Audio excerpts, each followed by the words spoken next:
Bonjour à toutes et à tous.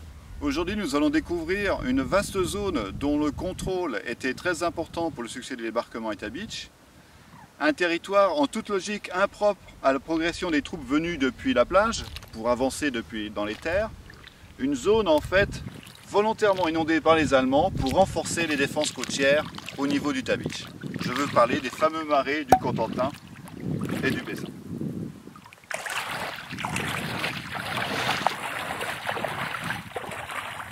Débarquer sur une plage d'assaut, quelle qu'elle soit, est déjà un objectif périlleux, mais avancer depuis celle d'Utah Beach l'est encore plus, à cause de ces fameux marais inondés. Ici sur la carte, on en voit d'ailleurs l'importance. D'abord ce premier marais côtier qui s'étire sur près de 15 km de longueur et 2 à 3 km de profondeur, qu'on peut traverser uniquement au travers de quelques routes, très peu nombreuses. On peut voir à l'ouest de Sainte-Mère-Église d'autres inondations qui s'étirent de façon très vaste vers 40 ans, pour former littéralement une sorte de demi-cercle. Ici, vous avez près de 15 km de longueur sur 2, 3 à 4 km de profondeur d'inondation. Inondations qui se poursuivent également au sud de 40 ans, vers Tribéhou ou les marais de Craigne. Autre problématique, on peut voir les marécages inondés au niveau d'Isigny-sur-Mer, en limite du Calvados. Et donc on se rend compte que débarquer depuis la plage d'Omaha Beach pour remplir l'objectif prioritaire des Alliés, l'objectif stratégique, prendre le grand port en eau profonde de Cherbourg, sera une sacrée gageure, parce que les hommes devront justement combattre au travers des marées pour remonter vers le nord. Et de fait, il n'y avait plus qu'une seule solution, établie au début de l'année 1944, débarquer depuis la plage d'Utah Beach.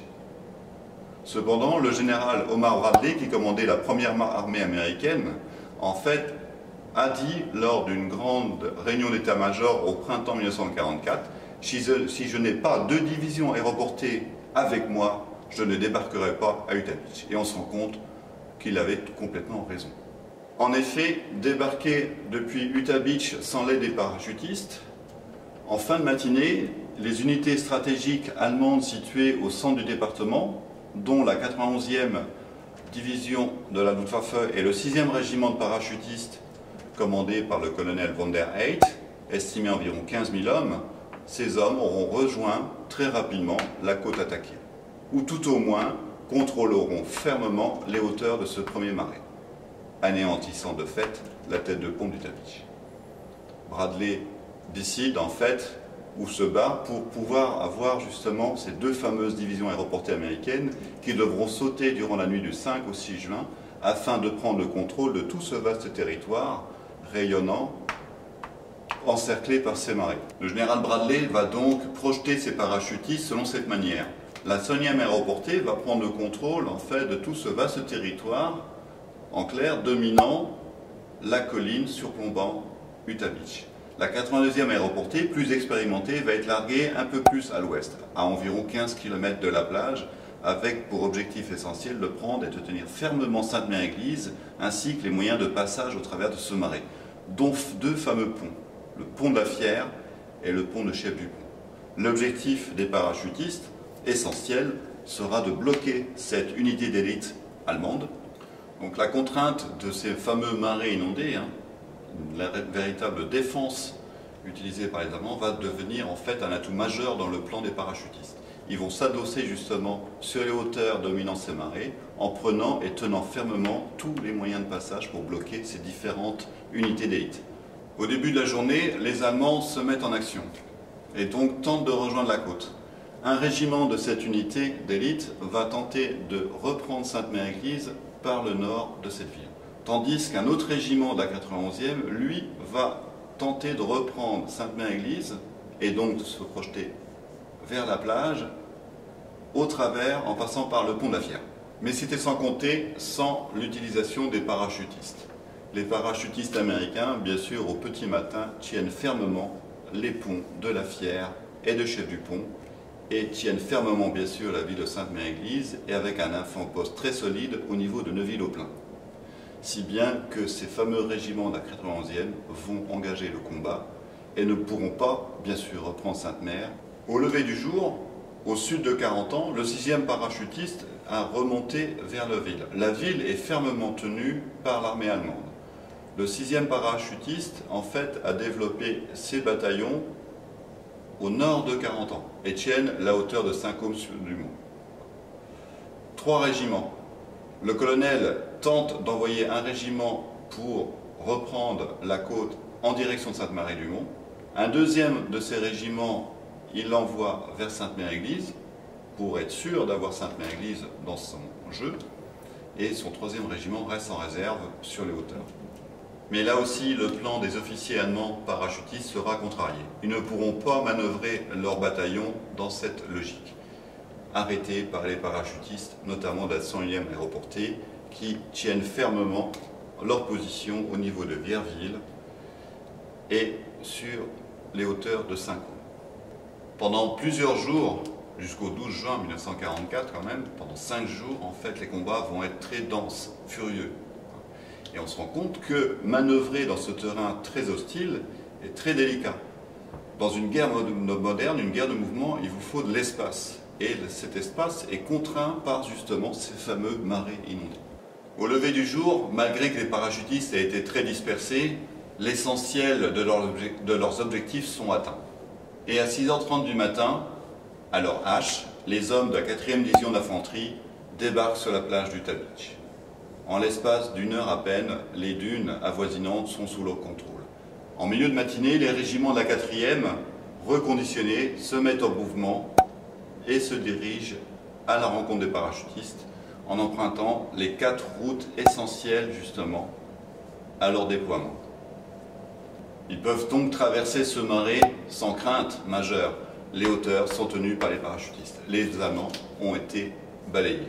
La batterie de Saint-Martin-de-Varreville, très dangereuse dans le plan américain, est détruite et sous contrôle des parachutistes. Les canons de Brécourt, du Holdy, ainsi que les différentes batteries anti-chars surplombant ce marais, ayant sous leur contrôle les fameuses routes, sont anéantis. Et à la fin de cette journée historique, l'essentiel des objectifs majeurs accordés à la 4e division d'infanterie est atteint. L'essentiel également des parachutistes sont rejoints par les unités débarquées depuis Utah Beach. La tête de pont d'Utah Beach est donc fermement ancrée sur le continent en prenant appui sur ces fameux marais inondés. Difficile de s'imaginer ces inondations au travers de ces graphiques qu'on voit sur cette carte. Nous allons donc maintenant aller voir le pont de la Fière et ces fameuses inondations. On va se rendre compte en fait de la difficulté rencontrée par les parachutistes au moment du débarquement. Mais aussi les portes écluses de la Barquette, situées près de 40 ans, objectif également majeur pour les parachutistes de la 101e aéroportée, et également ce fameux marais côtier inondé. Pendant une grande partie de l'année, ce marais côtier, qui s'étend sur près de 30 km², offre des pâturages verdoyants. Nous sommes en hiver et ces marais se recouvrent d'eau. Ils blanchissent. Mais comment les Allemands ont-ils procédé pour obtenir ce superbe aspect, mais en juin? C'est ce que nous allons découvrir tout à l'heure au niveau des portes écluses, portes à flot du Grand V. Donc, comment les Allemands ont procédé pour justement provoquer ces inondations dans les marais? Eh bien en fermant les portes à flot. Nous sommes ici au niveau des portes écluses du Grand V et on voit de façon parfaite le système de ces portes à flot. Les portes actuellement sont ouvertes. On peut voir d'ailleurs que l'eau de mer s'immisce dans les terres. Dans quelques instants ou dans quelques minutes, les portes vont se refermer sous la pression de l'eau de mer. Ces portes à flot, à l'origine, ne sont pas conçues pour la guerre. En fait, ces portes à flot permettent aux agriculteurs de pouvoir assécher, drainer les eaux de pluie qui sont dans ces fameux marais. Ce qu'il faut bien comprendre, c'est que ces terres marécageuses sont vraiment à un niveau peu élevé en altitude. On est 1, 2, 3 mètres en dessus du niveau de la mer. Donc l'aspect un peu compliqué, c'est qu'il faut inventer un système qui permette d'éviter que l'eau de mer à marée haute rentre dans les terres et inversement permette, lorsque la mer redescend, à ce que les eaux de pluie puissent s'évacuer vers la mer. Il faut éviter que l'eau salée rentre dans ces territoires de pâture et les rende incultes avec l'eau saumâtre. Donc comment? Par ce système de porte à flot. C'est la pression des eaux qui influe côté mer en marée haute. La pression de l'eau de mer va refermer ces deux portes à flot et empêcher justement que l'eau salée rentre dans les terres. Donc les Allemands, comment ils vont procéder? Ils vont bloquer ces deux portes de force pour justement garder le maximum d'eau de pluie de l'autre côté de l'ouvrage. Et lors des grandes marées d'équinoxe, donc 2 fois par an, en mars et en septembre de chaque année, maintenir les portes à flot ouvertes à marée haute pour que l'eau de mer s'y engouffre en grande quantité. Et avant que la mer redescende, les maintenir fermées. Voilà comment les Allemands vont procéder aux inondations sur ce vaste territoire de marée du bassin. À cause des inondations, les stratèges américains vont devoir adapter leur plan d'attaque pour Utah Beach. Les hommes du 8e d'infanterie ont tous avec eux une fameuse corde de chanvre, ce qu'ils appellent la toggle rope, ce qui leur permettra d'assurer une ligne de survie par section lorsqu'ils vont manœuvrer à travers de ce marais inondé.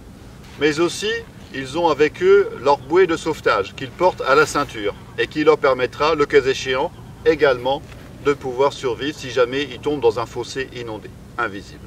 Ce marais côtier est certes peu profond, environ 40-50 cm d'inondation. Mais ce qu'on ne voit pas, ce sont ces fameux fossés. Et soudainement, on a 1,50 m, si ce n'est 2 mètres de profondeur. Les fameux fossés qui permettent de drainer justement les parcelles de ces eaux de pluie. Ici, au port écluse de la Barquette, on comprend très bien le principe du fonctionnement.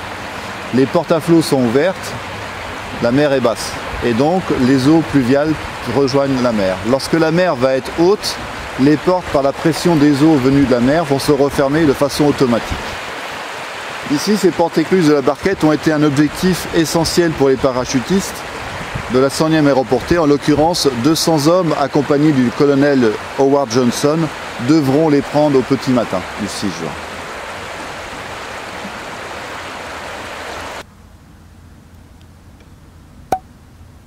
Les marais inondés de la Fière sont nettement plus profonds que ceux situés le long de la côte, environ 1 m à 1,50 m d'eau. Ils forment ainsi une barrière inondée de près de 600 mètres de profondeur dont le seul moyen d'accès pour le traverser demeure cette route. Les combats pour prendre cette route seront un enfer qui va durer 3 jours. 600 mètres de route que les Allemands tenteront vainement de récupérer pour ensuite foncer vers la plage. Les inondations de juin 1944, on ne les retrouve qu'en hiver, en cette période où tous ces marais sont blancs. Le contrôle de ces marais inondés sera vital au succès du débarquement sur Utah Beach.